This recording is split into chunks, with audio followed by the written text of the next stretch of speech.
All right. So part 3. We are still on the 6th, the night, or Tuesday night, the 6th. This is a long day. So to recap, the CT scan went bad. They decided they needed to do another CT scan. Got down the scary hill in the wheelchair, no issues.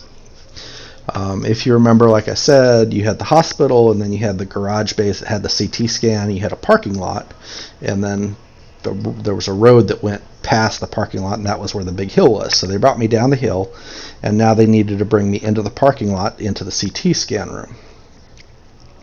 Well, right where this road met up with this parking lot, there was a little metal barrier. It probably just stuck up, maybe about 1/4 of an inch.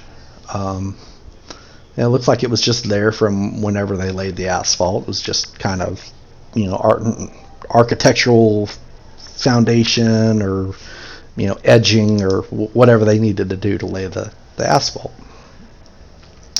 I'm looking at this and I'm thinking, I don't think this wheelchair that he has me in is going to be able to make it over this lip. I was like, okay, well, maybe he'll just tip me backwards, just kind of tip, go forward, tip up, over, and go over this little lip. But he doesn't. He goes and he just rams into this little lip, and it brings the wheelchair to a dead stop. And of course he hits it, and everything in my guts shift, and it hurts.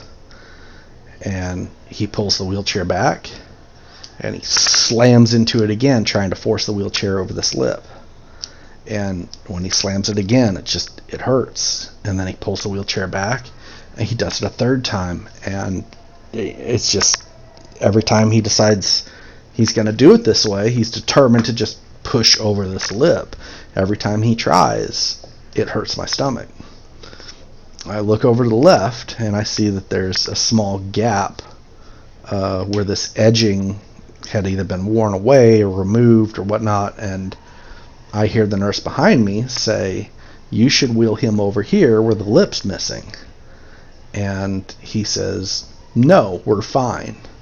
And so we've got this lip, and he just keeps bumping me and bumping me and bumping me and bumping me, and he's slowly working down this lip because he's coming in at an angle until we finally make it to this section that the metal is missing, and he can just wheel me across without any issues.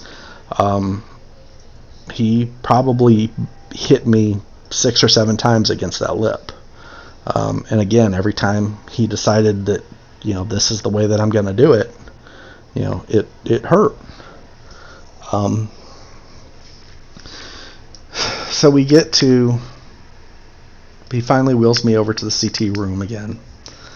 And I'm like, I can stand up and I can walk through the door. You don't have to push me. And of course, nope. I have to push you through the door. And I'm thinking, he's going to hit the edging at the bottom of the door, and I'm just going to hurt my stomach again. I'm like, no, I'd really like to just walk in. He's like, nope, I have to push you in. I'm like, okay, I can't fight with this. And so he pushes me up, and he misses the door. So part of the wheelchair, it's just like it was upstairs. It was 2 doors, and they had only opened 1 door. When he tried to push me through, he hit the edge of this door. So, hit my stomach again. He tried 2 or 3 times, eventually got me through. And then he wheeled me up to the CT table, and he wheeled me too close, and I'm not going to say he crushed my foot, but my foot went underneath the bed into the point where it turned it sideways, where I had to push the bed back to free my foot. Again, it was just kind of observing the whole picture instead of just the task at hand, I guess. And this is the types of situations that I get frustrated with on, I don't want to sound like I'm a privileged person. I just think that more observation of the whole surrounding of the situation could have been dealt better, to help the patient overall. So I get into the CT scan room. They lay me down. They lay me down the right way the first time this time. Yay. I lay down. They start the machine up. And they go ahead and push me through. Don't do any contrast this time. Everything works fine. No issues. And get out of the CT scan room, and I sit up, and I'm sitting on the edge of the bed, and they wheel the wheelchair over. And the doctor comes over, and he says, Mr. Moss, do you think that you feel well enough to walk? And I look at him, and I say, if you're asking me if I feel well enough to walk up that hill, then yes, absolutely. Because there was no way this scrawny guy was going to be able to push me up. And he's like, yeah, that's kind of what we're talking about. I'm like, yeah, I've got no problem with that. I'm like, I even saw that there's a set of stairs inside the outpatient area that leads up to the emergency room. I was like, I would love to just take the stairs that has the handrails and the electric seat that goes upstairs. Like, I don't need to take the electric seat, but the handrail would be nice. And the doctor's like, nope. We have to walk you up outside on the hill. And I'm like, well, that doesn't make any sense to me. But again, I'm not one for confrontation. I don't like it unless it gets really bad. So I'm like, okay, fine. I'll put my shoes on and I'll just shuffle up, and we're gonna go slow. So we made it up the hill, no issues. Got back into the room, and we're sitting there for a little while, and then the doctor comes in, or the surgeon comes in, and he's like, so here's the situation. We said the CT scan that we got the second time was better than the first, and we can confirm that there's nothing wrong with your appendix, so it's not appendicitis. Like, okay, good. He's like, the bad situation here is we do see that there's something going on the other side of your body. And unfortunately, the CT scan that we got does not give us a clear enough picture to know what is going on. And we advise that you allow us to do an exploratory operation to get in there and see what's going on. He said it could just be inflamed bowels. It could just be, a blockage. But it could be something more serious where you could be seeping septic fluid into your body, and that would be bad. So we discussed it a little bit more, and he said, okay, I'm going to let you, discuss this with Randy and Robin, who are my friends, but are at this point pretty much my family and my only lifeline that I have to converse with at this point, because I'm on this trip by myself. My wife is back in the States because she's not a diver, and she's like, there's no need for me to come just to sit around on the boat and watch you dive. You go have fun. So she stayed back in the States. So I discussed it with Randy, and I was like, Randy, can you please call the doctor, the ER doctor, and his wife that are on the trip with us, and have him discuss with the doctor what he's seeing, because I just feel better if I had a second opinion before I let them start cutting me open on this Caribbean island. I want to know if there was an option for me to get like an emergency flight back to the States, or instead of just having a surgeon, I could have a specialist that just dealt in, stomach issues like this. And so he's like, yeah. So he called the other doctors up, and they spoke to the doctor, and they came back, and they were like, from what he tells us, we don't find it. We don't advise that you fly back. We advise that you probably stay and have it taken care of there, just because if you get on an airplane and it is some kind of rupture or septic, the air pressure in the airplane could cause it and make it worse. I was like, okay, well, that's the decision then. So the surgeon came back in. I said, okay, this is I'm going to go ahead and put this in your hands. And he's like, okay, so what we're going to do is we're going to have to open you up at the belly, and once we get in there and see what's going on, that's when we'll have to make the decision on what to do. Unfortunately, you're going to be out, so what are your how do you want us to handle this? I'm like, you do whatever you feel is necessary, whatever you feel is in my best interest. He's like, hopefully we get in there, nothing's wrong, it's just inflamed, we put you on some medicine, it's fine.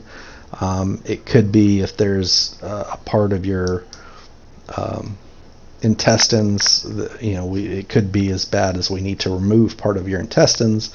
If it gets to be that, then we could just remove the bad section and then sew the two good sections back together. Again, not that big of a deal. Said most extreme situation would be that we have to remove part of your bowels and then give you a stoma. And if you don't know what a stoma is, it's pretty much they reroute your intestines to the outside of your skin and put a bag on it.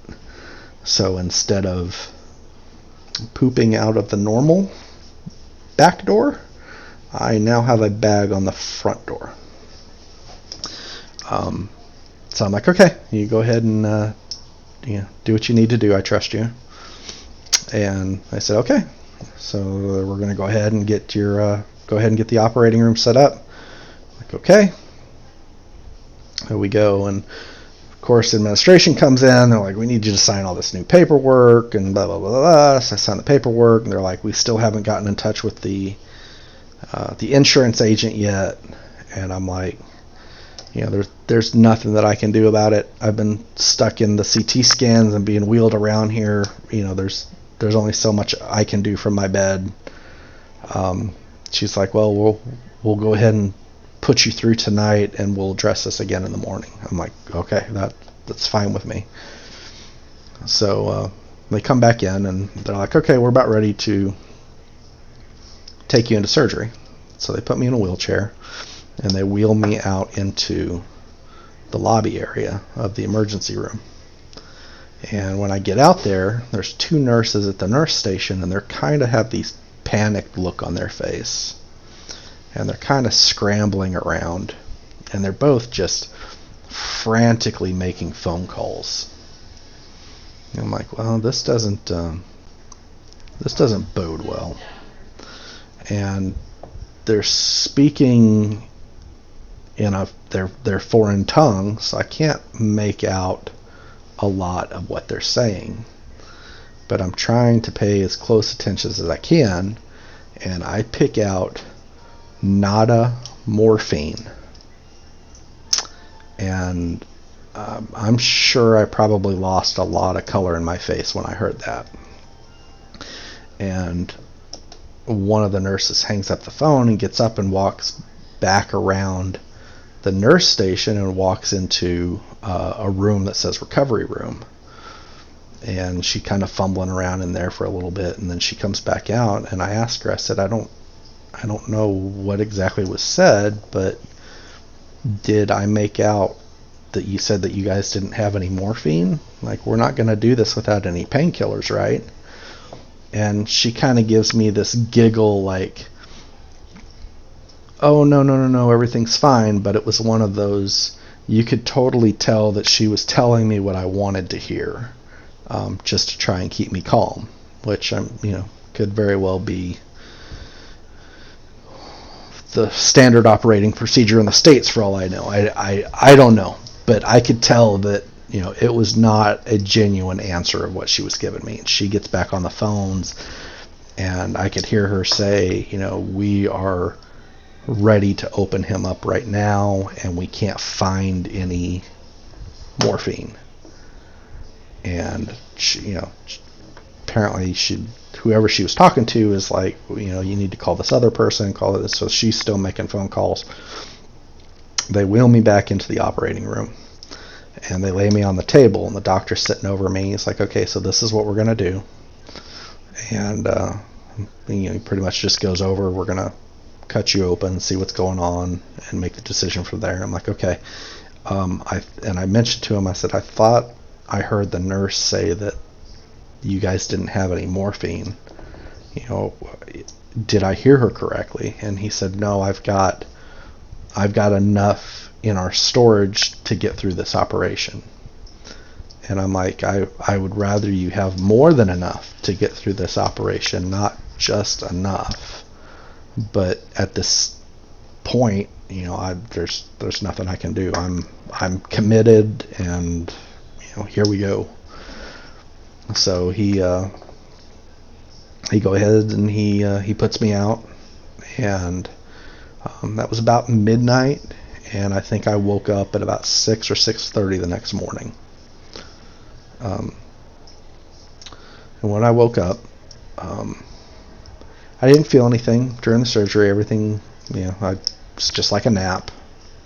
I just went to sleep and woke up. When I woke up, I was still pretty groggy, and I kind of woke up, and I was awake for maybe 2 or 3 minutes, and then I'd kind of pass out again for a couple minutes, and then I'd wake up and kind of pass out, and it was just hard trying to fight what was going on. And again, just coming out of anesthesia, trying to collect my thoughts and my surroundings and my bearings. The surgeon came in, he's like, everything went fine, and then he continues to talk about what happened and what they found. And he's like, do you understand what I'm saying? And I'm so hopped up and just trying to stay awake. I'm like, no, I can't keep track of what's going on. And he's like, okay, you go ahead and recover today, and we'll discuss this tomorrow then. I'm like, okay, that's fine. You crash out again. So I crash out, and they put me in the recovery room. And when I finally come to enough that I can kind of stay awake and see what's going on, I look at the recovery room, and it's a pretty small recovery room. It's directly across the hall from the nurse's station, and there's 2 small windows, and the blinds are shut, so I can't see what's going on through the window, through the other side. There's 2 beds in here.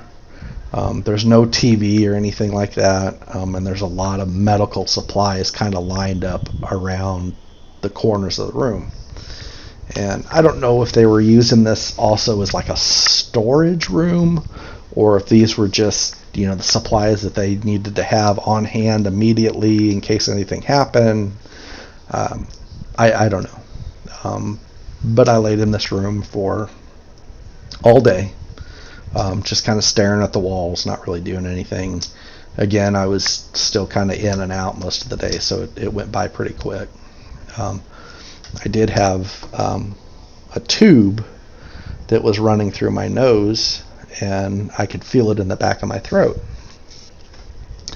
And I was like, okay, well, this seems kind of important, so I'll just leave that here. It's not really causing me any problems. And I went through the day. Like, you can't have any water, you can't have anything to eat, you just have to sit here. Like, all right, that's fine. I really, really was thirsty and just wanted something to eat, or something to drink. I didn't want anything to eat, I just wanted something to drink. Like, no, we can't do that. So I sat there most of the day, and the day went by fairly quick, fairly uneventful, until that evening. So this is the 7th, Wednesday the 7th. Wednesday the 7th, probably about 6:30 or 7 o'clock. We got, I'm sitting there just kind of laying around, just trying to think of everything that had happened the night before. And all of a sudden, I hear a bunch of commotion outside the door. And I'm like, okay, what's going on over there? And I hear somebody get wheeled in. I hear the outside doors open, and all I hear is, he's turning purple. And I'm like, whoa, that's not good. And I see some shadows kind of rush past the window. And I hear them go into not the recovery room, but like the observation areas, the inpatient care area.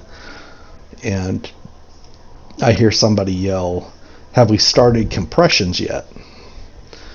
I'm like, oh, that's not good at all. And then all of a sudden, two nurses bust into my room and start pulling the equipment off of me. And when I say the equipment, the monitor, the finger monitor that's monitoring, my pulse and all the other little monitoring devices that they had on me, they start pulling that stuff off of me real quick, and they take it out the door. And as they go out the door, I can see there's probably 4 or 5 people in the lobby area, kind of nice attire, look like Americans, and I can hear them saying, Lisa, we need to know what medications he was on. And I can't make out what she was saying, but then her friends come back again and they're like, Lisa, we know, but we need to know what medications he was on. And again, then it goes muffled because I'm trying to catch whatever I hear when the doors, open or somebody walks by. And I can hear there's a lot of commotion going on in the room across the hall from me. And a couple minutes later, I hear who I'm assuming is Lisa come running out and saying, fuck this place. They're not even trying. He's already dead. They won't even shock him, as she heads out the exit door. And I hear some of her friends go after her saying, Lisa, we need to know what medicine he's on. And some of her other friends stop outside my door and they're talking to one of the nurses, and it sounded like the nurse said, he's still with us, but we can't shock him because blah, blah, blah. And I couldn't make out what they said after that. A couple minutes later, I hear the exterior doors open again, and the friends are yelling, Lisa, no, don't do that. Lisa, don't do that. And I'm thinking, oh my God, I don't know what this lady's doing, and there's nothing I can do about it. There's no lock on my door, and if there was a lock on my door, I can't even get out of bed to do anything about it. And then the next thing I hear is the nurse or the doctor come out and say, we're sorry for your loss. And I could hear Lisa saying, I need to be with him. I need to go to the body. And everything after that moment pretty much got dead quiet. And I could tell that whoever this was apparently had a heart attack, either in the taxi cab that they were riding in, or he started to have it and had the full-fledged attack when he got to the hospital. I don't know, but this gentleman didn't make it that night.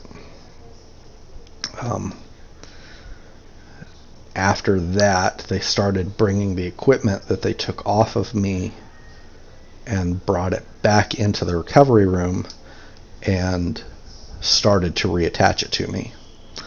And at first I was like, okay, this is, we're just hooking this stuff back up. And then it crossed my mind, they just pulled this equipment off of somebody who just died. And I didn't know how to kind of compress that. My mind started thinking about the situation of, why did they not have extra equipment on hand to handle this? Did I just have the better equipment, which was fine? There was no issue with them taking it off of me. Being a scuba instructor, I've taken rescue diving courses, and we've gone through several bits of training about using an AED for any type of heart attack related thing, and I never heard any kind of response about go get the AED. Or so I'm thinking, does this hospital even have an AED, which would be surprising to me because they've got a CT scanner and they've got a hyperbaric chamber, but they don't have an AED, which I would pretty much consider a mandatory item to be at a hospital. So I was a little confused by that. So I sat there for the rest of the evening, just kind of contemplating my thoughts on the whole situation that evening, and eventually fell asleep. Sleeping was okay, on and off throughout the night, like normal, as we recovered.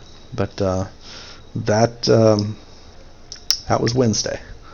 At this point, I had gotten in touch with my wife and spoke to her earlier in the day and was like, I need you to, this situation has taken a turn for the worse, and I need you to come out here and help me with this. And so she's like, okay. She started booking a flight to get out as soon as possible. She's running through trying to get, she had to get a COVID test before she could come out here. She had to pay for a COVID test when she got here. She had to go through the whole quarantine process that we had to go through, when we arrived. So she couldn't just land and come out to the hospital, and we're trying to get in touch with the U.S. Embassy to see if there's anything they could do to bypass or speed this along.